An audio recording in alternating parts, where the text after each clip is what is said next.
একেবারে সুস্পষ্ট। এখানে হারুন ব্যাখ্যা করেছেন 8টি দফা, আগে 31 দফা, সব মিলে বাংলাদেশকে একটা আধুনিক বাংলাদেশে পরিণত করতে চায়। আর যারা বাংলাদেশকে একটি তালেবান রাষ্ট্রে পরিণত করতে চান, আমাদের হুঁশিয়ার থাকতে হবে। তারা ধর্মকে বিভিন্নভাবে ব্যাখ্যা দিয়ে মানুষের ঈমান আকীদা বিনষ্ট করছেন। এর থেকে আমাদের রাষ্ট্রকে রক্ষা করতে হবে। আমি আপনাদের কাছে দোয়া চাইব। আমি আগে বলেছি, এটা হয়তো আমার জীবনের শেষ নির্বাচন। আপনারা আল্লাহর কাছে কায়মান বাক্যে দোয়া করবেন আমি যেন সুস্থ থাকতে পারি। আর আপনারা আমাকে নয়, তারেক রহমানকে ধানের শীষে ভোট দিয়ে ওনাকে বাংলাদেশের প্রধানমন্ত্রী হওয়ার সুযোগ করে দেবেন।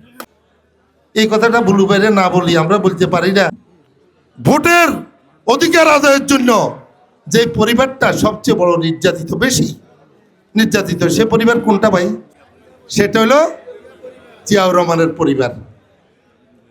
খালেদা জিয়া, তারেক রহমান, কোকো পরিবার। দ্বিতীয় যে পরিবারটা সবচেয়ে বেশি নির্যাতিত হয়েছে সেটা কোন পরিবার?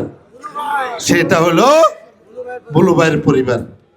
আজকে আমরা হয়তো বুলু ভাইকে নাও পাইতে পারতাম, আপনাদের দোয়ায়, আপনাদের ভালোবাসায়, আল্লাহর রহমতে উনার পরিবারকে, উনাকে আমরা আজ পাইছি। আপনারা দেখছেন শারীরিক নির্যাতন এই বয়সে বুলু ভাই ভাবি হয়েছে।